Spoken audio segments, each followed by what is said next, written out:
तोरा गढ़वा में डाल देब गरई मछली। डीजे कंचन राज मुजफ्फरपुर स्टूडियो डाल देब गरई मछली है गे। मौगी बिना नींद नहीं आबो है कई कजली है गे। पूजवा है गे पगली छौड़ी बिना नींद नहीं आबो है कई कजली।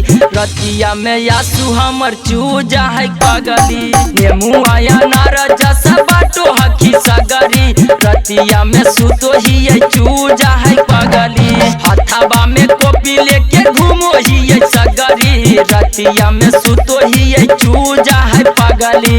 जाते जे सोचबे उठा के हम ठोक देब उठा के हम ठोक देब उठा के हम ठोक दे नमरिया कमरिया में तोरा के खोसा दे तोरा के खोसा। सबके काहे छौड़ी बाटो ही हमरा के काहे छौड़ी डाटो ही हमरा के काहे छौड़ी डाटो ही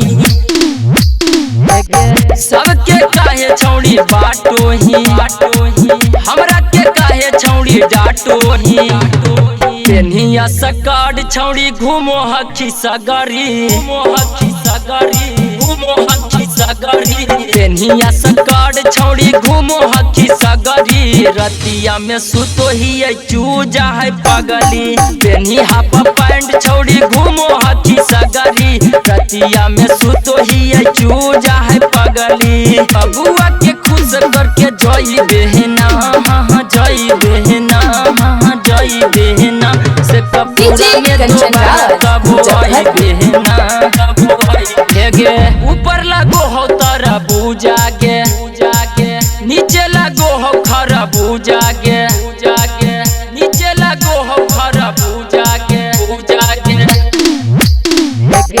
ऊपर लगो हो तारा बूजा गे नीचे लगो हो खरा बूजा गे। राइटर बिकिया से मिलो हखी रतिया राइटर बिकिया से मिलो हखी रतिया।